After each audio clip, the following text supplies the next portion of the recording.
ত্রিপুরা সমস্ত গাড়ির মালিকরা বলছি যে আমার যে সিমেন্ট গাড়িগুলো চলে সেই সিমেন্ট গাড়িগুলা এখন বিগত 2 মাস যাবৎ যে ভাড়া কমিয়েছে সিমেন্ট ফ্যাক্টরি মালিকরা, তাতে আমরা গাড়ির মালিকরা গাড়ি ঠিক রাখতে পারছি না।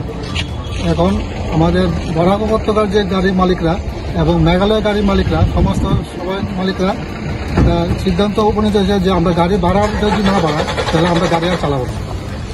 এখন তারা যে সিদ্ধান্ত উপনীত হবে আমরা ওই সিদ্ধান্ত তারার লোকের রাজি আছে। কবে থেকে ভাড়াটা কমানো হয়েছে? ভাড়াটা আসার গত 2 মাস যাবত, এর আগে 6 মাস যাবত রাস্তার যে পরিস্থিতি মেঘালয়, এই গাড়ি এইখানে চলে আপনার গাড়ির সমস্ত মেনটেন্যান্স দিয়ে সেটা আমরা কিছুই থাকতো না।